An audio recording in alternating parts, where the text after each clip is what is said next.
Welcome to the Tech Egg. Don't get scrambled. Enjoy the video. You begin with readiness. Charge the Apple Watch to at least half and keep your iPhone within close range. Make sure Bluetooth and Wi-Fi are active and that iOS is current because pairing needs both.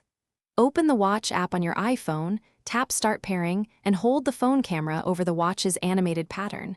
This links the devices automatically. Once paired, follow the on-screen prompts to choose wrist orientation and whether to restore from backup or set up as new.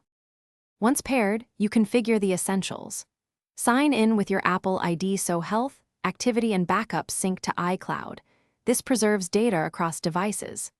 Enable a secure passcode and wrist detection for Apple Pay and accurate fitness tracking, and set emergency SOS now so it's ready.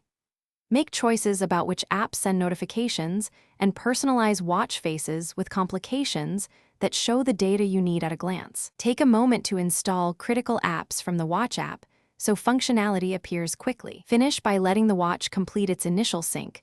Open activity, messages, and mail to verify content arrived.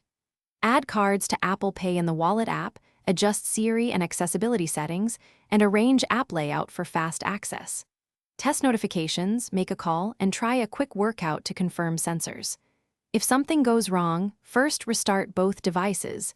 If pairing still fails, unpair in the Watch app and repair from scratch.